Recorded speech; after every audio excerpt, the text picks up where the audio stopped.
Muy buenos días. Hoy día el Club de Páncreas tiene el agrado de presentar un tema que es controversia en neoadyuvancia en cáncer de páncreas. Entonces agradecemos como club a la sociedad la posibilidad de exponer nuevamente en estas reuniones y además agradecemos a los invitados que ya se los vamos a presentar. Es un tema amplio que quisimos acotarlo en un tópico de una discusión muy actual que es neoadyuvancia, pero vamos a intentar atravesar un poquito qué está pasando hoy con cáncer de páncreas y quimioterapia. A modo de dos palabras, a modo introductorio, ¿no es cierto? Estamos hablando básicamente de un tumor exocrino de la glándula, o sea, del adenocarcinoma ductal, que tiene una frecuencia, siendo el cáncer número 12 más frecuente en el mundo, con una incidencia de 338.000 casos el año 2012. Si bien ustedes han sido testigos de que la edad ha bajado, aún nos situamos entre los 60 y 80 años. Y acá el dato interesante, que el 2025, ¿no es cierto?, estamos esperando casi 500.000 casos nuevos. Y entonces cuando empezamos a analizar cómo en el mundo se distribuye este cáncer, vemos que evidentemente hay regiones típicamente más incidentes, ¿no es cierto? Sabemos que la República Checa es el país de más incidencia, pero toda Europa y Estados Unidos lo son. Probablemente lo de más alto impacto sea el análisis de mortalidad. Estamos hablando de la séptima causa de muerte global por cáncer en el mundo y la quinta en Europa. Ahí tenemos el mapa de mortalidad y cuando reflexionamos entonces qué va a pasar el 2025, vemos que se explota una alta incidencia, pero que de estos 479.000 casos nuevos van a ocurrir 470.000 muertes. Por tanto, no hemos sido capaces de ir pillando este cáncer en términos de su elevada mortalidad y es por eso que hoy día nos juntamos a conversar esto. Porque los números no han cambiado mucho. Y hoy día la tasa de sobrevida posterior a la cirugía va de un 11 a 20 meses. La sobrevida a 5 años es de un 7, el mejor de los casos, un 25%. Los pacientes irresecables tienen una sobrevida media de 6 a 11 meses. Y los pacientes con enfermedad metastásica sobreviven solamente de 2 a 6 meses.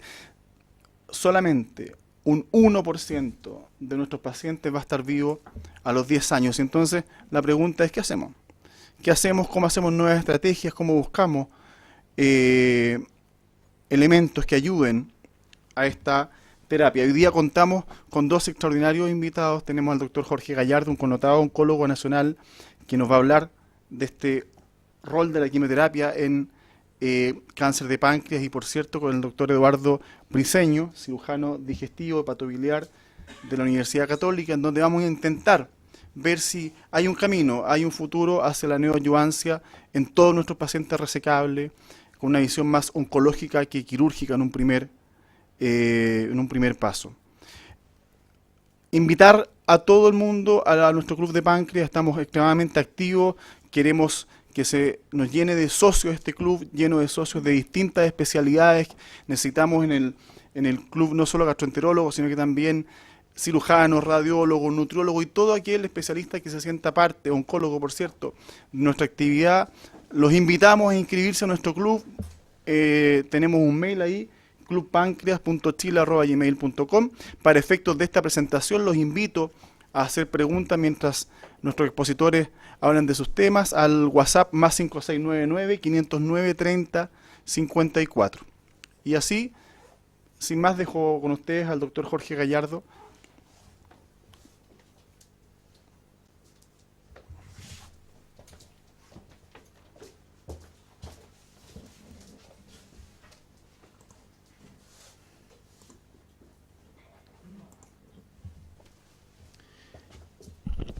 Muy buenos días, doctor Martínez, muy buenos días a la audiencia, estimados colegas. Lo primero que voy a decir es que con quimioterapia podemos curar cáncer de páncreas. Algunos podrán tener una interrogante bastante grande, pero voy a tratar de mostrar que esta magia es real. Y hablo realmente de curar páncreas. cáncer de páncreas. Voy a hablar de dos tópicos acá. Una es la visión que tenemos en relación a cáncer de páncreas. En realidad hay tres grupos de pacientes en los cuales uno podría hablar de este tema. Uno de ellos es el cáncer localizado potencialmente resecable, que en nuestro medio es apenas un 10%. En Estados Unidos puede que sea un 20%. Y la sobrevida a 5 años, el doctor Martínez decía que va de 10 a 20%, en algunas series 24%, pero les voy a mostrar cifras aún más alentadoras que esa. Después tenemos un grupo en el otro extremo que son los cánceres localmente avanzados y resecables, que esos son cerca del 60% de todos los tumores. Y en esos pacientes la sobrevida a 5 años es del 1 o el 2%, es muy muy baja. Y entre medio de estos dos grupos tenemos un grupo que son los borderline o al límite de la resecabilidad, con una sobrevida, y esto es un 22% aproximadamente, pero la sobrevida a 5 años de este grupo de pacientes es por supuesto inferior que los localizados, pero es mejor todavía que el otro grupo con cerca de un 10%. Para cada uno de estos tres grupos uno puede identificar estrategias levemente diferentes. Mis colegas de cirugía dicen con mucho orgullo que la cirugía es la única terapia curativa del cáncer de páncreas. Y es verdad que en general sin cirugía no hay curación, pero hay que recordar que solo un 15, quizás un 20% de los pacientes muere de cáncer de páncreas localizado. El 75% de los pacientes muere por enfermedad sistémica, y eso es un punto crucial.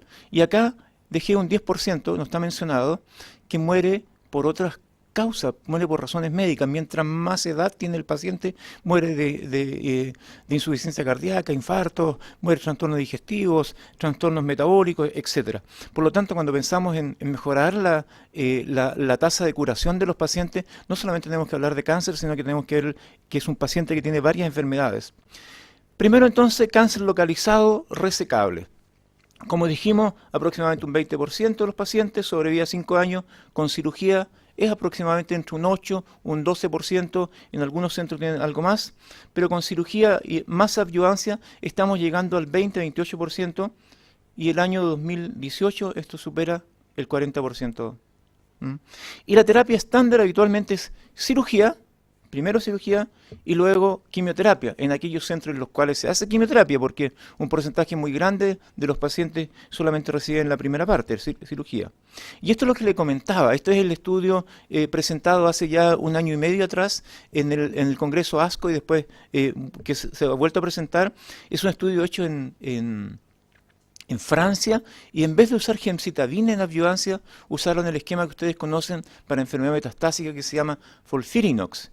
Y acá fíjense ustedes que la sobrevida global mediana fue de 54 meses, casi los 5 años para los pacientes tratados con FOLFIRINOX, y los pacientes tratados con gemcitabina 36 meses. Fíjense ustedes también que estos 36 meses, otros 35 meses, es superior a lo reportado antes. Y tiene que ver un poco con el diseño del estudio. Tiene que ver también con que las medidas de soporte médico han ido mejorando. La tasa de sobrevida a 3 años es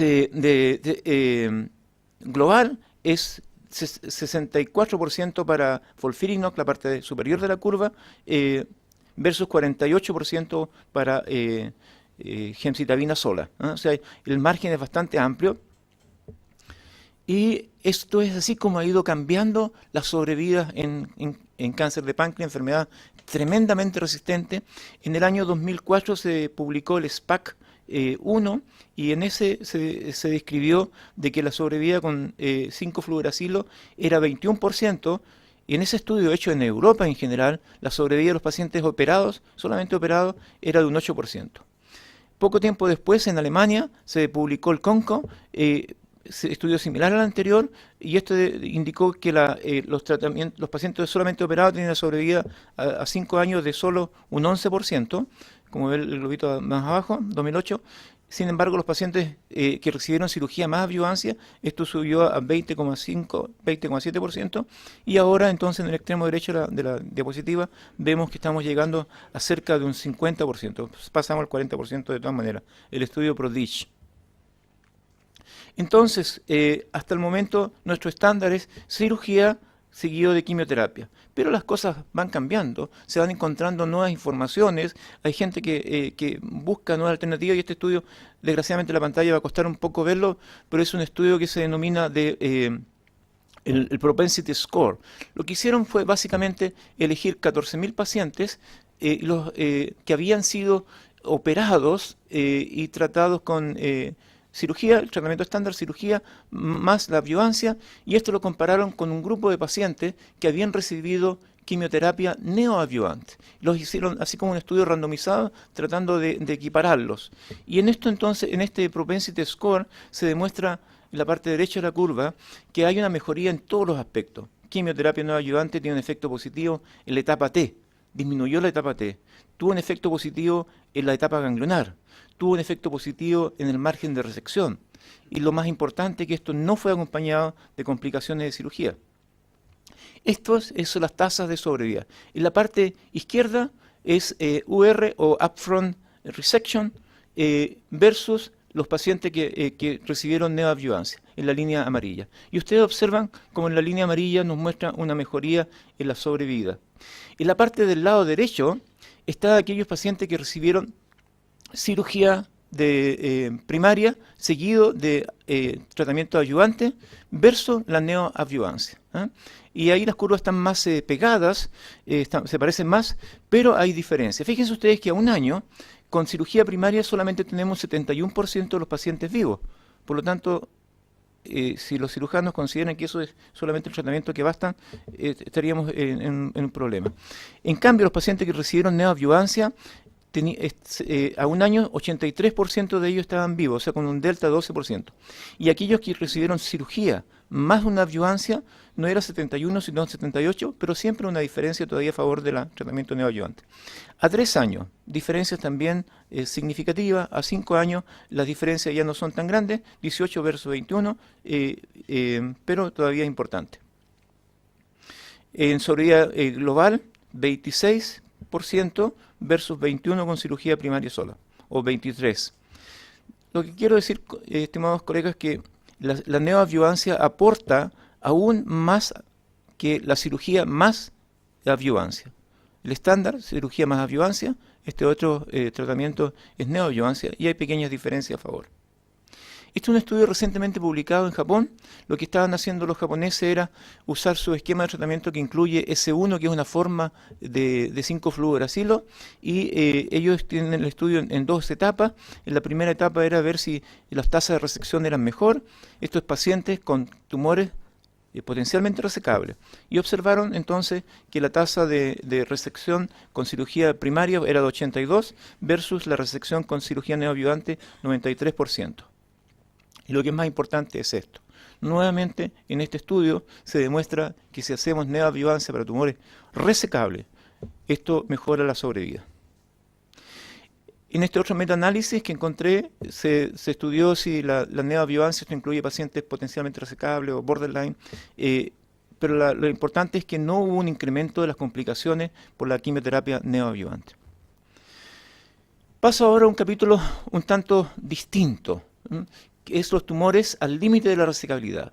Cuando se opera a un paciente al límite de la resecabilidad, como haciendo primero cirugía, tenemos un alto riesgo de margen positivo, eso no cabe duda. Que tenemos casos en que la mayoría progresa, o sea, tenemos progresión de enfermedad metastásica, a pesar de que en la evaluación primaria no se detectó. Se requieren resecciones técnicamente muy complejas, hay mayor riesgo de mortalidad y hay mayor riesgo de morbilidad. Estos son algunas series especiales, por ejemplo, de Hopkins, en el SPAC-1, Mass General Hospital. En todos ellos se demuestra entonces que las resecciones con bordes positivos tienen peor pronóstico que los pacientes que tenían R0. Y este es el punto que anteriormente había explicado. Esta es una diapositiva un poco difícil de explicar, pero acá de los tumores primarios rápidamente me aparecen metástasis con características biológicas distintas. A partir de las metástasis me aparecen otros grupos también con características biológicas diferentes. Este es un tumor que tiene una tasa de mutación muy alta, muy rápida. En esta otra parte de la curva vemos cómo aparecen metástasis incluso con tumores muy pequeños. A los 2 centímetros, casi el 100% de los pacientes a los 2 centímetros ya tienen metástasis. Es cosa de tiempo para poder encontrarlas. Es un tumor entonces que se disemina muy rápidamente. Entonces actualmente en muchos lugares, cada vez menos, el tratamiento estándar es la cirugía y en algunos casos se ofrece quimioterapia, que podría ser adyuvante si se resecó completamente, podría ser paliativa y con mucha frecuencia no se ofrece nada más. La guía de NCCN del año 2016 considera que la cirugía primaria no es la mejor opción, sin embargo tampoco da razones muy sólidas para decir de que se debiera hacer algo distinto como lo que están ofreciendo. Entonces, revisaremos ahora si tenemos una nueva terapia estándar, hacer quimioterapia más o menos quimio y luego la cirugía. ¿Qué tanto se ha avanzado? ¿Por qué es tan importante esto? Porque realmente podemos mejorar los resultados de etapa 3, podemos mejorar en realidad las tasas de resecciones R0, podemos detener la metástasis temprana, las micrometástasis. Eso significa disminuir las tasas de recaída, eso significa mejorar la sobrevida libre de recaída, eso significa mejorar las tasas de sobrevida global, mejorar las tasas de curación, que es lo que finalmente queremos.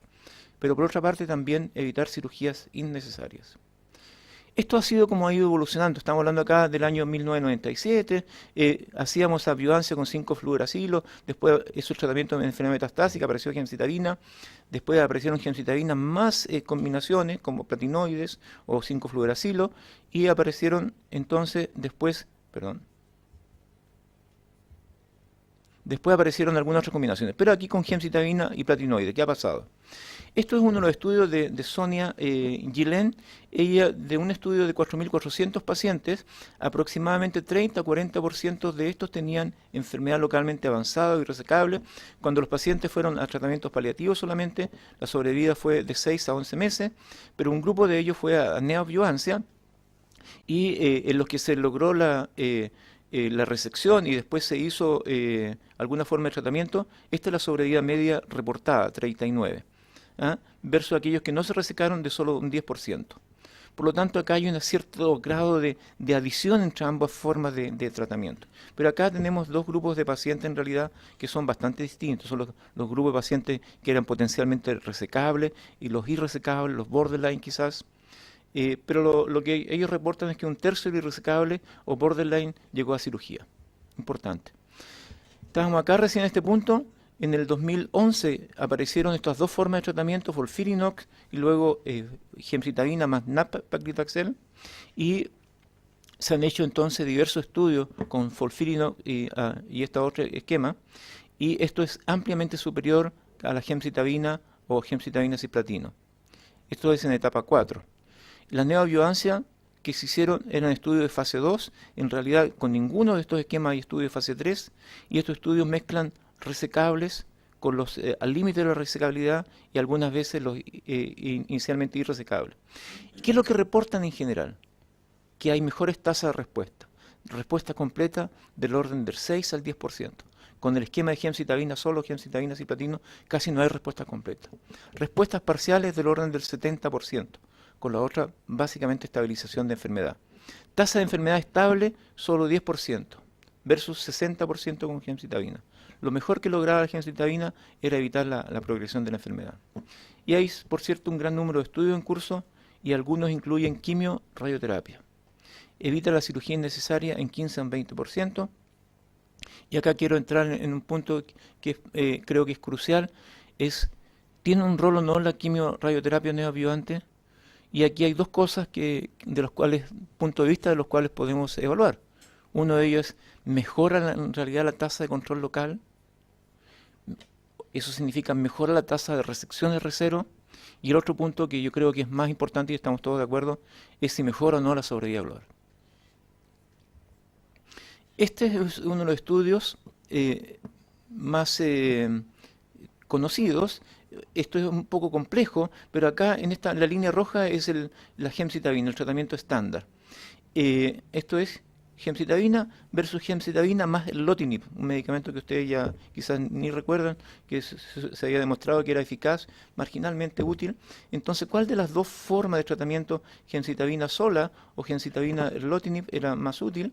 Y acá, después de las dos, se elegía una para que fuera la mejor para continuar.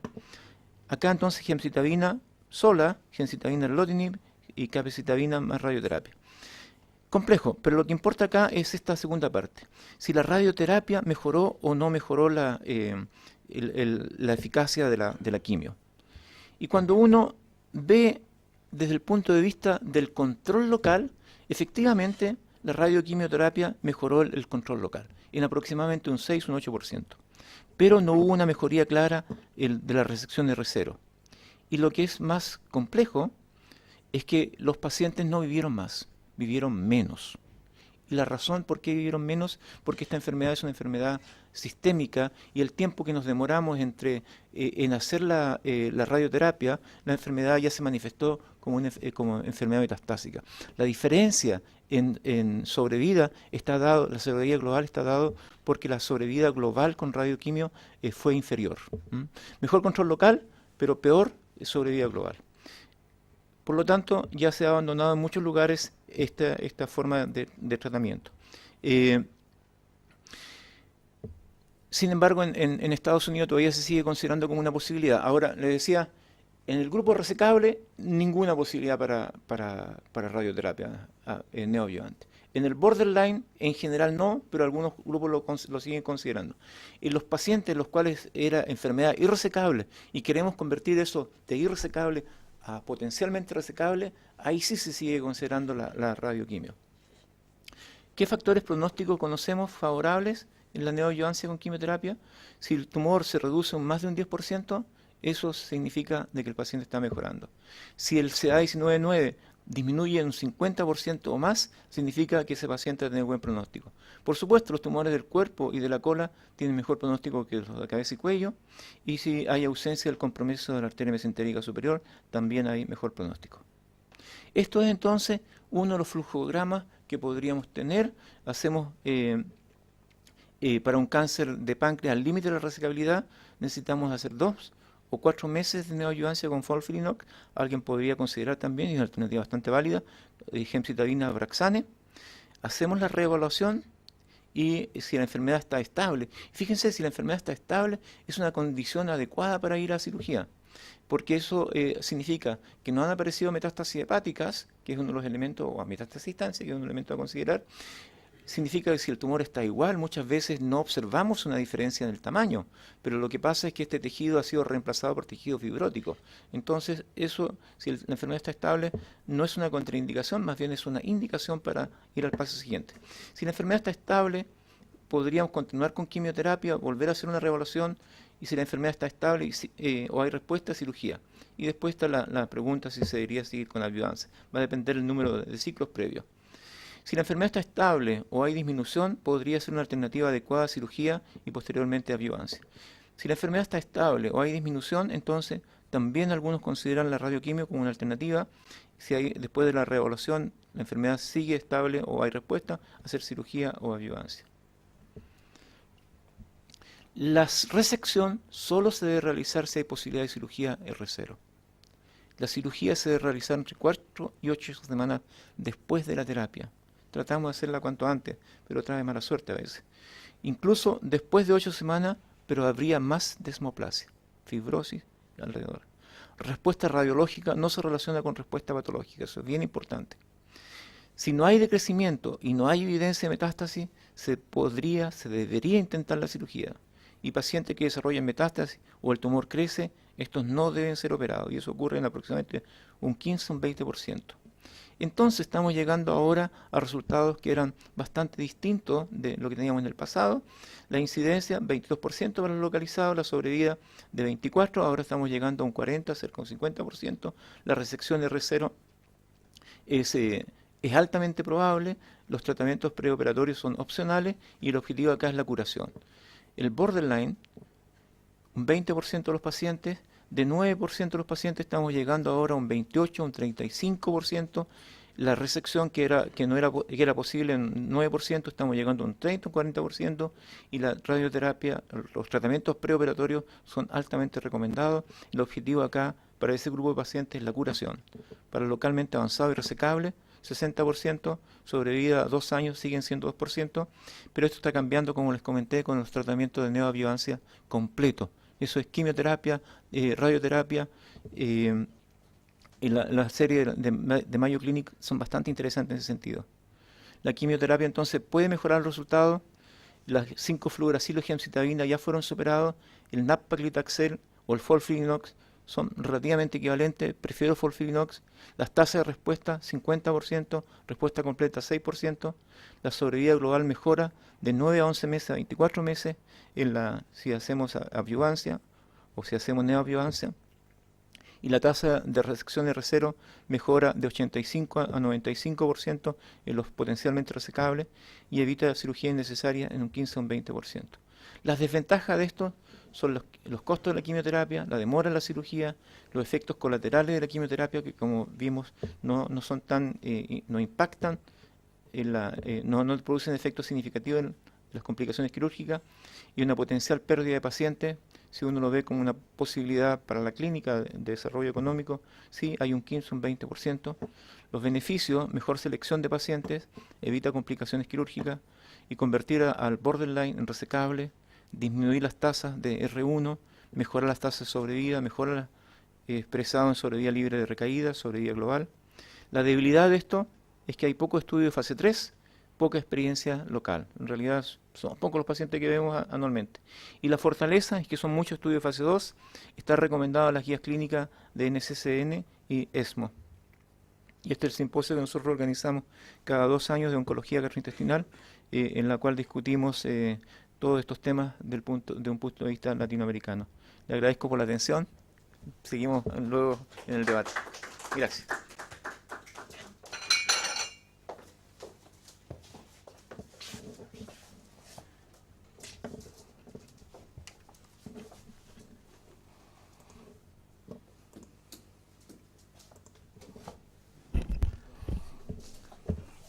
Buenos días, muchas gracias por la invitación a discutir un tema tan interesante, ¿cierto?, como es el cáncer de páncreas, y en un tema en boga y controversial como es la neoadjuvancia, y que pese a que al doctor Gallardo le sorprenda, como cirujano tenemos más cosas en común que diferencia, creo yo, respecto al tema oncológico, porque claramente es una patología donde la oncología y la cirugía van muy de la mano. La diferencia es que yo creo que la neoadjuvancia nos ayuda a curar pacientes con cirugía, pero claramente las dos son complementarias y tienen un rol muy importante. Voy a repetir algunos temas que el doctor ya comentó, ¿cierto? El adenocarcinoma ductal del páncreas es una de las neoplasias más agresivas. En Estados Unidos la tercera causa de muerte por cáncer, con sobrevida más o menos 5 o 9%. Y en general la única neoplasia que no ha tenido un incremento sustancial en sobrevida a corto o largo plazo en los últimos 40 años. Estos son estadísticas de la American Cancer Society, con 55.000 nuevos casos estimados para el 2018, cerca de 44.000 muertes, tasa de incidencia 12,5 y una tasa de mortalidad de 10,9, o sea, un tumor que claramente tiene una alta tasa de letalidad con tasa de incidencia muy parecida a sus tasas de mortalidad. Como mencionaba, ¿cierto?, la tercera causa de muerte después del cáncer bronquial, de colorecto y posteriormente en el pancreático, ¿cierto? Y aquí hay una evaluación de la sobrevida a 5 años en los últimos periodos de tiempo, en que, comparado con todos los otros tumores, la sobrevida del cáncer de páncreas no ha experimentado una gran mejoría, digamos. Esto, ¿cierto?, es otra tabla para representar lo mismo, ¿cierto?, con una mortalidad proyectada del cáncer pancreático en alza junto con los tumores hepáticos versus las otras neoplasias más frecuentes que han disminuido su expectativa y van a disminuir su expectativa de mortalidad. Como mencionaba previamente, ¿cierto?, el cáncer de páncreas, estamos absolutamente de acuerdo que desde el principio es una enfermedad sistémica, incluso en sus mejores etapas, ¿cierto?, localizada. Sabemos que uno se hace un estudio en médula ósea, puede encontrar células con marcadores positivos para citoqueratinas, por lo tanto sabemos que es una enfermedad que además del compromiso local va a tener compromiso sistémico. Más o menos el 20% finalmente son elegibles para cirugía, con esas tasas de sobrevida 5 años descritas más o menos, pero que con los esquemas de adyuvancia han mejorado. Y finalmente solamente el 15 al 20% de los pacientes van a ser candidatos a una resección inmediata. La recaída es casi de regla, habitualmente ocurre entre los 12 y 24 meses. ¿Ya? Actualmente el estándar de cuidado y las guías lo que mencionan es la cirugía acompañado como adyuvancia posterior a ella, en el fondo.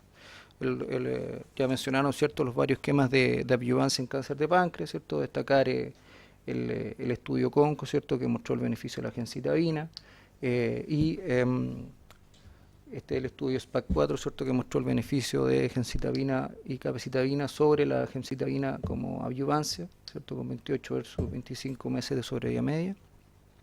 Acá nuevamente hay una lista de trabajos, de todos los trabajos publicados en adyuvancia. Destaco acá el SPAC4 y el estudio recientemente publicado, el PRODIGE, de FOLFIRINOX versus gemcitabina como terapia adyuvante, y como bien mencionaba previamente, ¿cierto?, logrando sobrevidas medias de 54 meses versus 35 meses en el grupo gemcitabina. Así que este es un tema, la verdad que está súper claro, digamos que los pacientes se benefician de adyuvancia. Como decía, la recurrencia es frecuente habitualmente dentro de los primeros 2 años de la cirugía, incluso menos, y los micrometástasis son proporcionales al tamaño del tumor. Por lo tanto, sabemos que es una enfermedad local y sistémica desde el comienzo. Es una enfermedad que por lo tanto requiere una aproximación multidisciplinaria, siendo la cirugía y la terapia sistémica claves en el manejo del cáncer. La secuencia óptica es lo que vamos a discutir ahora. No hay estudios randomizados controlados que demuestren la superioridad de un esquema de adyuvancia versus no adyuvancia en forma categórica. ¿Ya? Y de esto surgen 2 puntos que son los temas más importantes respecto al orden de los factores en el fondo. Primero, la capacidad de obtener un R0, que es uno de los temas más importantes como cirujano, ¿cierto?, en este cáncer. Y qué posibilidad va a tener nuestro paciente sometido a una cirugía de recibir adyuvancia, y eso es lo que va a tener un rol finalmente en la toma de decisiones de la secuencia de los tratamientos complementarios. Sabemos que el Whipple, si bien es una cirugía que hacemos frecuentemente en instituciones, ¿cierto?, de alto volumen, es un procedimiento que es técnicamente complejo. Los avances en la técnica quirúrgica, anestesia y cuidado intensivo han disminuido marcadamente la mortalidad, siendo actualmente menor al 2 al 3% en centros de alto volumen, pero aún tiene una morbilidad elevada, 25 o 30%. Y sabemos que la mortalidad está relacionada directamente con el volumen operatorio tanto del cirujano como del centro hospitalario. Mientras, ¿cierto?, acá podemos ver que hay una progresión del compromiso del tumor, tanto local como sistémico, que hace, ¿cierto?, que el paciente vaya desde una condición resecable, en que no tiene compromiso arterial o venoso, progresivamente, ¿cierto?, a mayor compromiso venoso y progresivamente compromiso arterial. Y que eso, ¿cierto?, determina la resecabilidad o irresecabilidad del paciente, sabiendo que nuestro objetivo mayor como cirujanos es lograr una cirugía con R0, que algunos estudios lo han cuestionado, incluso han agregado valor al R1, pero estrictamente el objetivo oncológico es lograr un R0 en la resección del tumor pancreático. Por lo tanto, desde ese punto de vista, las guías, ¿cierto?, consideran que un tumor resecable es aquel que no tiene contacto arterial. Hay distintas definiciones, lo vamos a ver más adelante, pero en general esto es más o menos lo que uno puede considerar como un buen resumen, ¿cierto? Un contacto de menos 180 grados con el eje portomesentérico. Esos pacientes habitualmente se recomienda resección primaria. Y los borderline son considerados todos aquellos que tienen un contacto arterial de menos de 180 grados, ¿cierto?, o un contacto venoso de más de 180 grados sin mayores alteraciones venosas, o de menos 180 grados pero con una alteración de la forma del contorno de la vena, pero siempre con susceptibilidad de reconstrucción. ¿Ya? Y los irresecables son aquellos que están completamente el tronco ciliar con la arteria mesentérica, ¿cierto?, o ambas ramas de la arteria mesentérica, de la vena mesentérica superior, o que no sea reconstruible. ¿Ya? Y estos pacientes claramente se benefician de terapia médica y siempre está la posibilidad de reevaluarlo.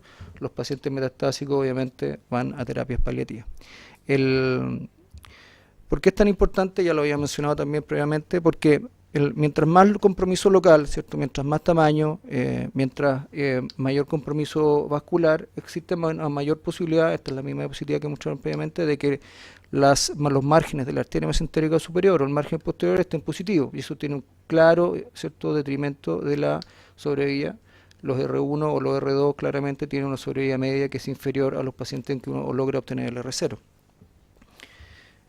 Por lo tanto, desde este punto de vista, la quimioterapia neoadyuvante surge como una alternativa con un rol muy importante en estos pacientes. Sabemos que más o menos entre un 40 y un 50% de los pacientes no va a recibir adyuvancia porque tienen complicaciones de la pancreatonectomía. El cáncer de páncreas borde resecable, como dijimos recién, tiene alto riesgo de márgenes positivos y también tiene mayor posibilidad de recurrencia precoz. Por lo tanto, la neoadyuvancia tiene un efecto positivo en el estado de los márgenes, los linfonodos y la respuesta tumoral, y permite seleccionar pacientes que van a tener tumores que pueden ser biológicamente respondedores y vamos a tratar en forma precoz la enfermedad sistémica por micrometástasis no detectada. Por lo tanto, estamos absolutamente de acuerdo con un paciente que presenta un tumor borderline no se beneficia de cirugía de entrada. Por lo tanto, es un paciente que se va a beneficiar de neoadyuvancia.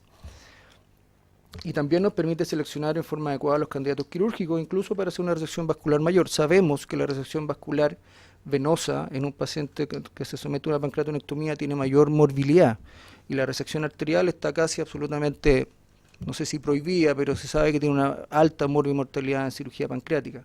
Pero un paciente que responde, ¿cierto?, que tiene una enfermedad estable, uno puede eventualmente considerarlo dependiendo de sus condiciones generales para resección vascular.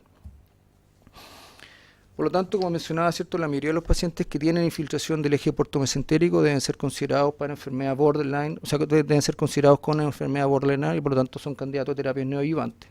Pero esto es interesante porque estas son otras guías, ¿cierto?, de la ASCO, en que si bien el paciente puede tener criterios anatómicos que lo consideran resecable, criterios adicionales como el 6 y 9,9, alto, ¿cierto? Pueden hacerlo, un 6 y 9,9 bajo, pueden orientar al paciente a resección primaria, pero tamaño tumoral o 6 y 9 alto pueden eventualmente hacer que un paciente sea candidato a terapia preoperatoria, si bien anatómicamente es un tumor resecable.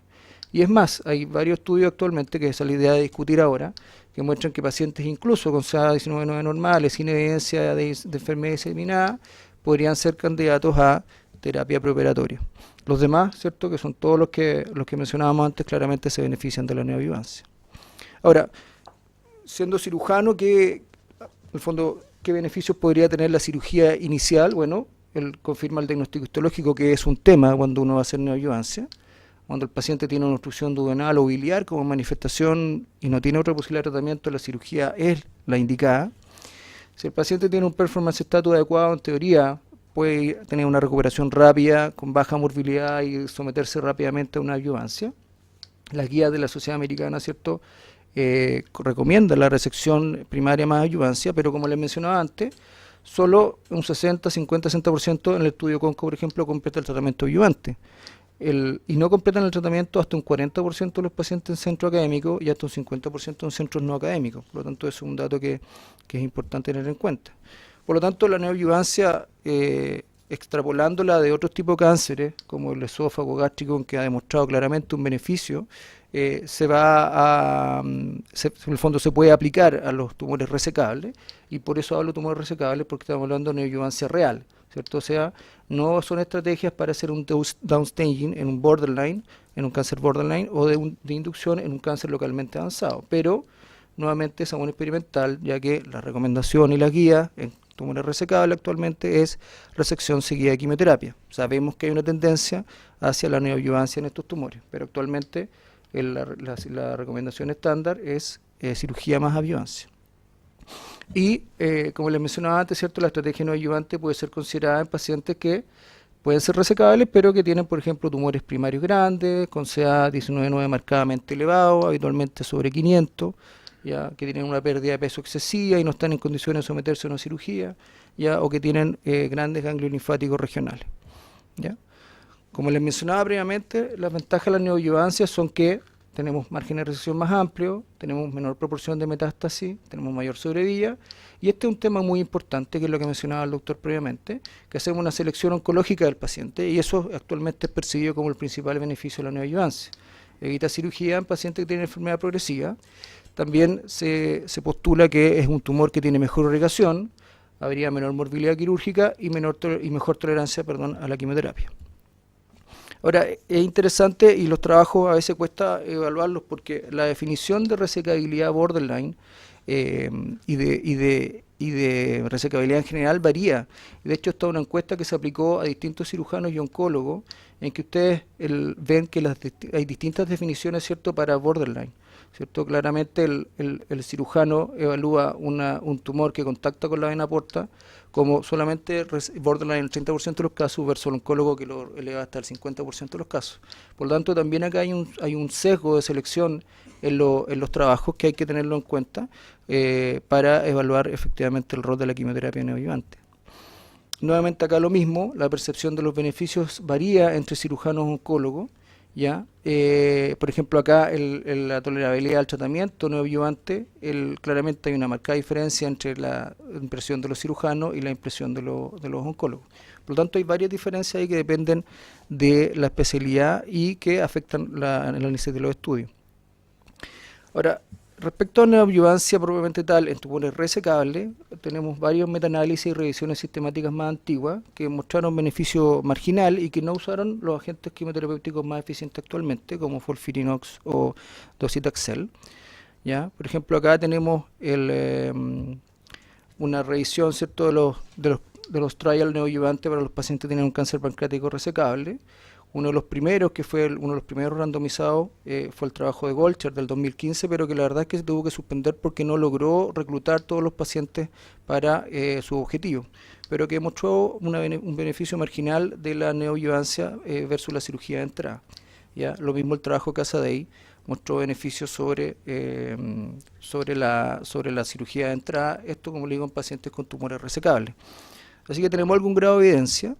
Tenemos estudios, ¿cierto? Esto es un estudio, una revisión retrospectiva del terapia neoadyuvante versus estrategias quirúrgicas frontales, ¿cierto?, de entrada, y ustedes pueden ver, ¿cierto?, que la expectativa de vida en tumores resecables nuevamente es mayor en pacientes sometidos a terapia neoadyuvante versus a cirugía de entrada, y la calidad de vida también es mejor en ese grupo.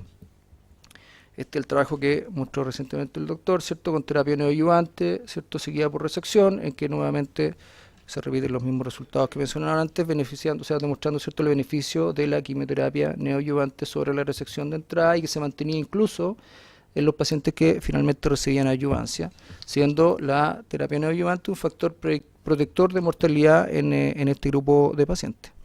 ¿Ya? Tenemos metaanálisis también que favorecen la estrategia neoadyuvante. Uno de los más grandes y recientemente publicado del British Journal of Surgery muestra que, si bien en enfermedad resecable la sobrevida es similar para ambas aproximaciones, las tasas de R0 favorecen nuevamente la enfermedad al grupo de neoadyuvancia. Y en enfermedad resecable, claramente, en enfermedad borderline, claramente la sobrevida se beneficia, el grupo de terapia neoadyuvante se beneficia versus el grupo de cirugía de entrada. ¿Ya? Y este es el trabajo que recién les mostré, ¿cierto?, de la diferencia de sobrevida con la terapia neoadyuvante. ¿Okay? En terapia borderline también hay varios trabajos. Esto es uno de los más recientes, ¿cierto?, que muestra también el beneficio de la terapia, ¿cierto?, pero que incluye que incluye radioterapia como neoadyuvancia y que muestra un beneficio sobre la cirugía de entrada, pero en tumores borderline. Por lo tanto, no son muchos los trabajos con tumores resecables probablemente tales. Y estos son los resultados, ¿cierto?, de ese trabajo, que es el PREOPANC, que muestra, ¿cierto?, que la quimioterapia preoperatoria mejora los resultados en tumores nuevamente borderline. ¿Ya? Y en el fondo se sugiere en ese grupo de pacientes. Pero insisto, nuevamente, en tumores resecables no hay tanta evidencia, y este es un trabajo interesante que es un metaanálisis que es con análisis de intención de tratar.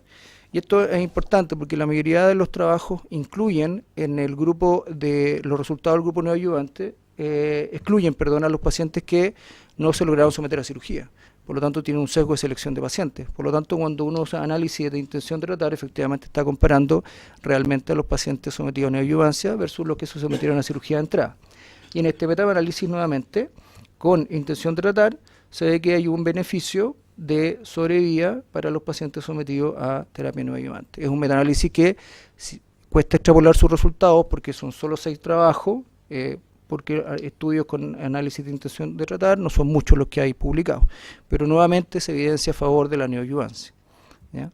Y hay bastante clinical trials en curso, ¿cierto?, que en el fondo nos van a dar más respuestas respecto a la neoadyuvancia en pacientes resecables. Entonces, como resumen, las ventajas de la neoadyuvancia son que se genera un downstaging, ¿cierto?, que aumenta la resección R0, y sabemos que las resecciones R0 son factor pronóstico. Sería más eficiente que la terapia adyuvante porque la anatomía y la vasculatura está preservada y uno en teoría puede aumentar las dosis. Hay un efecto sistémico sobre las micrometástasis que permite el tratamiento y disminuir la recidiva precoz. Tenemos un paciente, ¿cierto?, que está en mejores condiciones para tolerar la neoadyuvancia. Da tiempo al paciente que está abajado de peso, que está en obstrucción biliar, de mejorar su performance status para la cirugía, ¿ya? Y nos permite evaluar la biología tumoral, sobre todo el paciente que progresa durante la quimioterapia. Esto es un poco controversial. En las desventajas que requieren un diagnóstico citológico histopatológico en la mayoría de los pacientes, con una sensibilidad que en general es bastante alta, pero que requiere repetir la endosonografía para tomar muestras hasta en el 11% de los casos, y hasta el 25% de los casos no se consigue muestra, y eventualmente puede implicar un retraso de la cirugía resectiva. Hay algunos estudios con biopsia líquida para evaluar CARRAS, ¿cierto?, que no necesitan una muestra de tejido, pero que tienen bajo rendimiento.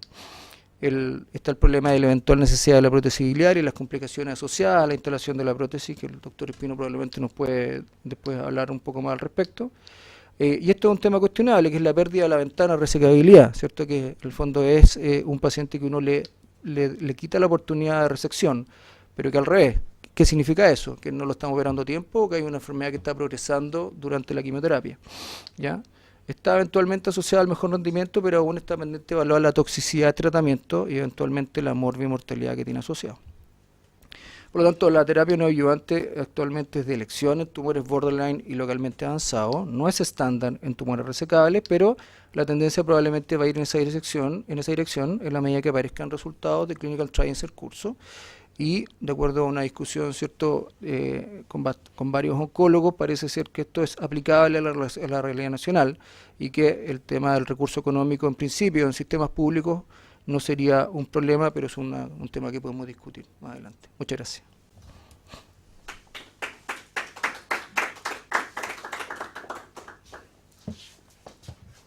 Bien, vamos a agradecer a nuestros presentadores, 2 charlas realmente de altísimo nivel. Doctor Gallardo, doctor Diseño, si por favor pueden pasar adelante. Vamos a hacer un par de preguntas. En virtud del tiempo tenemos aproximadamente 10 minutos para realizarla. Pero hemos visto, ¿no es cierto?, que nos estamos acercando cirujanos, gastroenterólogos, oncólogos, a una visión, a un camino que estamos caminando casi de la mano de la aparición de la evidencia, pero hoy día parece bastante concreto hablar de este tema que es cómo manejamos mejor a los pacientes resecables. Entonces, en este escenario, dentro de las cosas que queremos hacer, doctor Gallardo, ¿cuál hoy día es la realidad de nuestro sistema público de salud en términos de acceso a quimioterapia? ¿Es una realidad? Antes, discúlpame que Sí. vaya por otro punto que quiero mencionar. Yo he revisado las estadísticas de mortalidad por cáncer de páncreas en Chile y es alarmante porque en los últimos 20 años prácticamente se ha duplicado la mortalidad. Eso es muy importante. Y por otra parte estamos viendo, como se mencionó, cáncer de páncreas en pacientes muy jóvenes. Así que debemos poner más atención de lo que teníamos antes. En relación al acceso a las drogas de quimioterapia en el servicio público, lo desconozco, yo no trabajo ahí, así que no podría opinar con toda la fundamentación que se requiere, pero sabemos que no existe GES para cáncer de páncreas. En la mayor parte de los hospitales todavía faltan oncólogos. Los hospitales en que hay oncólogos tratan de hacer adyuvancia después de una cirugía, pero la proporción de pacientes que recibe adyuvancia en realidad es muy poca. Si uno mira las tasas de la poca información que hay de pacientes operados, es decir, la sobrevida de los pacientes operados todavía sigue siendo muy poca. Diagnóstico o incidencia es casi igual que tasa de mortalidad en Chile, es poca la diferencia. Y eso tiene que ver con diagnósticos muy tardíos y tiene que ver también con que muchos pacientes no reciben adyuvancia. Bueno, eso es así. En el Hospital Salvador, donde me toca trabajar, tenemos un comité oncológico muy activo y efectivamente estamos dando adyuvancia y en algunos casos se aprueba neoadyuvancia para cáncer de páncreas, pero tenemos un flujo operativo que llega un poco tarde, porque entre otras cosas nos decía el doctor Briceño que nos topamos con la realidad del requerimiento de biopsia. El paciente que va a quimioterapia requiere biopsia idealmente por endosonografía, y como va a estar probablemente 4 o 6 semanas esperando su oportunidad quirúrgica mientras está en quimioterapia, es muy probable que ese paciente ingrese ictérico a ese programa y entonces requiera también una prótesis. Yendo al tema de la biopsia, me gustaría ambas opiniones. ¿Les parece razonable que para hacer una aproximación inicial de quimioterapia tengamos el requerimiento de biopsia en todos los pacientes? ¿Podríamos hacer una aproximación con un marcador, algún nivel de CA19-9 que a lo mejor nos aproximara, o alguna imagen que nos aproximara en vez de la biopsia? ¿Qué opinan? Bueno, respecto del punto de vista quirúrgico, la verdad es que uno no necesita biopsia para operar a un paciente. En el fondo, la imagen, una clínica sugerente y una imagen sugerente, con un marcador que la verdad es que el 6,9 es el mejor marcador que tenemos, pero no es perfecto, ¿cierto? Tenemos que es un marcador que depende de los grupos sanguíneos, y hay un 90% de los pacientes que lo van a expresar, pero un 10% de los pacientes que no lo van a expresar porque su genética es así, por lo tanto no nos va a servir, y tiene tanto falsos positivos como falsos negativos. Así que en principio, desde el punto de vista quirúrgico, claramente uno necesita una biopsia para hacer un Whipple o una pancreatectomía. Obviamente el oncólogo que va a ofrecer un tratamiento prolongado, ¿cierto? Y en el fondo con otras morbilidades, es el que tiene que tomar la decisión finalmente para ver si justifica o no una biopsia. Al menos en los comités oncológicos en que yo he participado, si el paciente tiene una imagen clara, un CA19 sin ningún punto de corte muy claro, la verdad, una historia compatible y en que no se ha logrado obtener una biopsia, en esos pacientes igualmente se puede hacer un protocolo de quimioterapia sin tener una biopsia. No sé qué opinan. Es un tema bien complejo, porque conocemos de la manera anecdótica de casos en los cuales el cuadro clínico, el cuadro radiológico y hasta el CA19 no está aumentado. Sin embargo, no se trata de un cáncer de páncreas. Eso pasa. Entonces, desde el punto de vista médico legal, desde el punto de vista de lo que al paciente le puede suceder, indicando un tratamiento que es complejo y que es potencialmente tóxico, como FOLFIRINOX, en general nosotros consideramos que no es una buena condición, y por lo tanto lo que menciona el doctor es lo que está dicho. En aproximadamente un 75-85% de los pacientes es posible conseguir biopsia, 15-25% no es posible, se retarda el proceso de diagnóstico. El uso de la biopsia líquida, que no está en nuestro medio, en Europa y Estados Unidos se está utilizando. La detección de KRAS es en aproximadamente un 45% útil. Si agregas a eso la determinación de CA19-9 y hace otra determinación más, puede llegar a aumentar un poco, pero biopsia líquida no es una alternativa para nosotros. Ahora, en relación a la demora del diagnóstico, es interesante que se mencionó de que aproximadamente un 25% de los pacientes podrían perder la ventana de tratamiento. Sin embargo, la inmensa mayoría de los casos, lo que se pierde son por crecimiento de la enfermedad metastásica, no necesariamente por el crecimiento del tumor localmente, en términos locales, digamos que sea irresecable. Así es que, sí, en suma, nosotros consideramos que en la medida de lo posible, y salvo excepciones, necesitamos la biopsia para proceder con neoadjuvancia. Y todo paciente que debuta ictérico y va a quimioterapia como primera terapia, requiere drenaje. Las guías en general recomiendan drenaje, pero yo particularmente, con la experiencia que tengo, porque sé que, por ejemplo, la gemcitabina no necesita de que la bilirrubina esté bien. El irinotecan es la única droga que, si la bilirrubina está aumentada, uno podría sospechar de que podría haber más toxicidad para... Entonces, si vamos a usar gemcitabina y cisplatina, yo no necesito tener la biopsia, y eso es válido para los tumores de la vía biliar. Pero si vamos a usar FOLFIRINOX, sí necesitamos tener drenada, la vía biliar antes de comenzar con quimioterapia. Perfecto. Entonces, doctor Briceño, cuando nuestros amigos gastroenterólogos vean en su consulta un cáncer resecable en un paciente joven en buenas condiciones, ¿a quién le vamos a sugerir que se lo envíen? ¿Al cirujano o al oncólogo? Sin ninguna duda al cirujano, no. Pero la verdad es que la guía y la evidencia en este momento son claras. Y si el paciente tiene un buen performance status, ¿cierto?, una enfermedad localizada, en un centro de alta experiencia, ¿cierto? Que le asegura al paciente una baja mortalidad.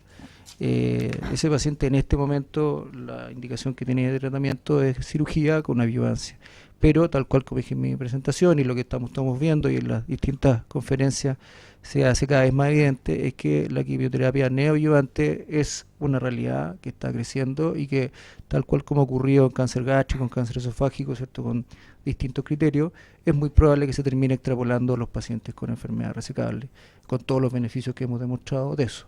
Así que eso probablemente es la tendencia, pero en este momento creo que no hay muchas dudas que el paciente sigue siendo quirúrgico.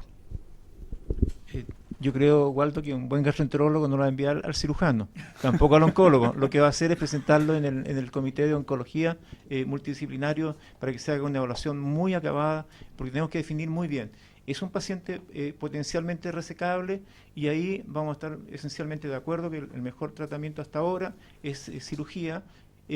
Y que existe la posibilidad de neoadyuvancia como una alternativa que no es estándar en aquellos pacientes que el doctor mencionó en que el CA19-9 está muy alto, que es un T1, T2 sin compromiso vascular, pero que tiene compromiso de otros órganos. Quizás esos pacientes deban ir primero a neoadyuvancia.